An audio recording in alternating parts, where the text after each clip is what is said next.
am here to do another final thought, and I decided to come visit my pals here. I'm curious to see how long it takes them to come see me. So far, I've been here for about 5 minutes and they've ignored me, so there's that. Um, this book I actually saw on Maeve's channel, Maeve Ever Books. Uh, she mentioned this book, and then I don't know if she read the synopsis of it or just gave a quick blurb, but just from the sounds of it, it sounded like something that I would find interesting. The name of this book is Foe, and that's Foe. And I think it might stand for like foe being like an enemy. I don't know. I looked it up and I can't find anything that stands for anything, but I'm gonna go with that, enemy. And it's by Iain Reid. It was released in 2008, and it was 260 pages. And I personally would consider this a sci-fi thriller slash suspense, um, light thriller, light suspense. Definitely sci-fi. And it's kind of set, I'm guessing, I think in the Midwest, farmland, out in the middle of nowhere kind of deal. And I'm gonna guess it's like near future. It's not today, but I don't think it's far off.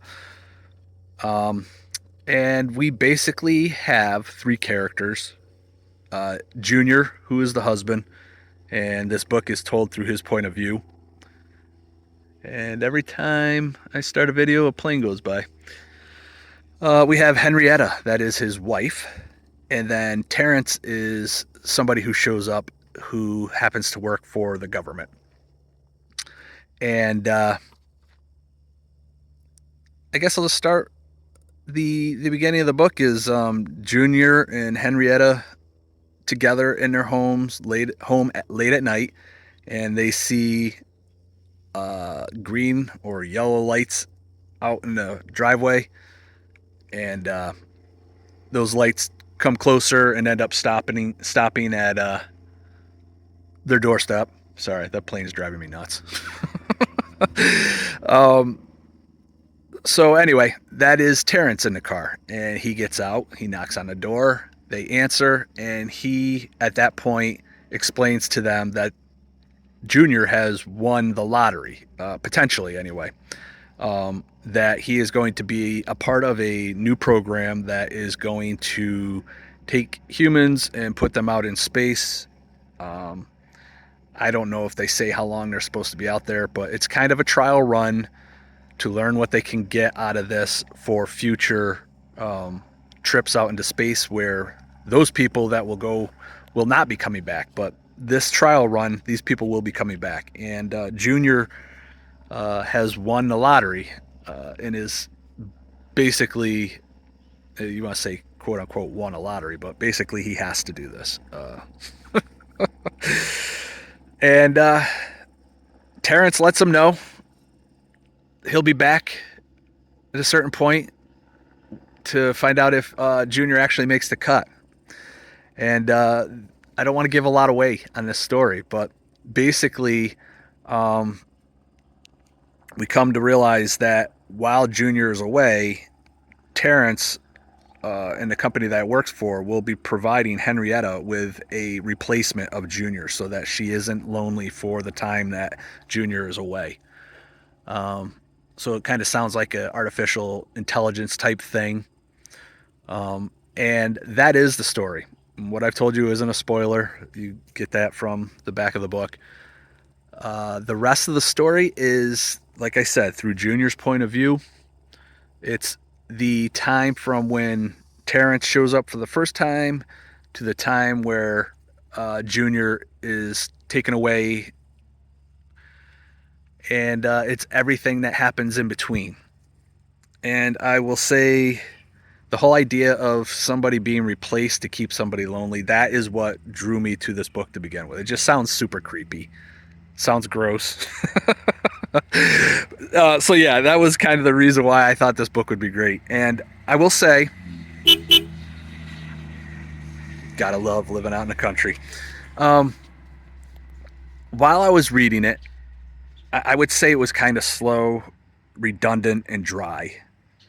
And those all sound really bad. But there was also the underlying creepiness and something just not right. And throughout the entire story, it's the three characters.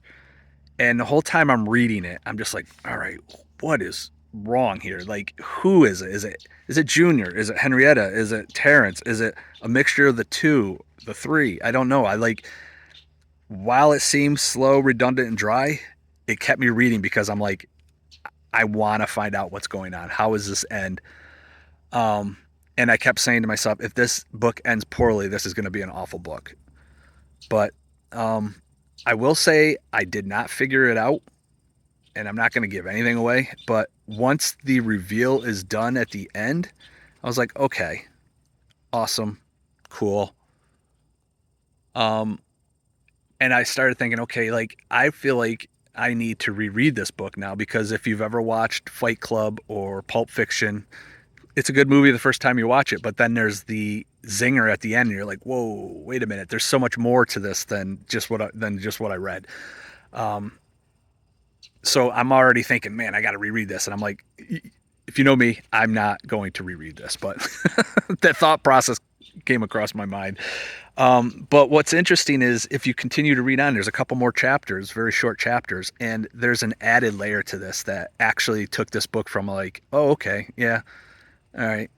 Um, Twilight Zone-ish to another whole level, and that is what really made me enjoy this book was after um, the reveal.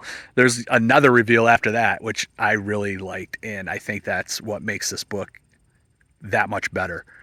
If it had just ended like it did, I would be like, nah, all right, not bad. I enjoyed it.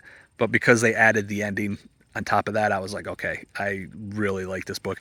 And on top of that, I don't dream much, but after reading this book, I actually had dreams similar to this book. So clearly it hit home. It stuck in my head.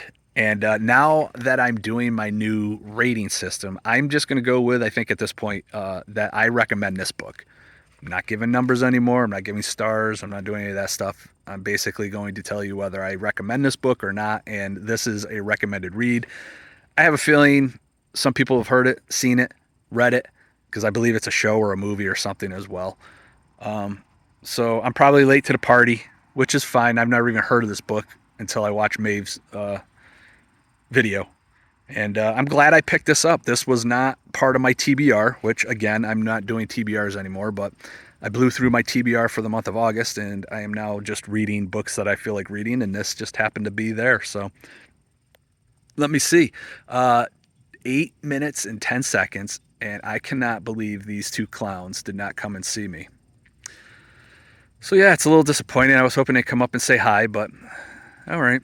You know, maybe I've got a chair out here now. Maybe I'll just come out here and shoot videos from here. I always think that sitting in the same spot is boring, like by my pond, but if we really think about it, for the most part, you guys, when you shoot your videos, are almost always in the same spot. So, not saying they're boring. I'm just saying why I feel like I have to be out and about all these other different places. I put the pressure on myself, and it's kind of silly. But oh, good.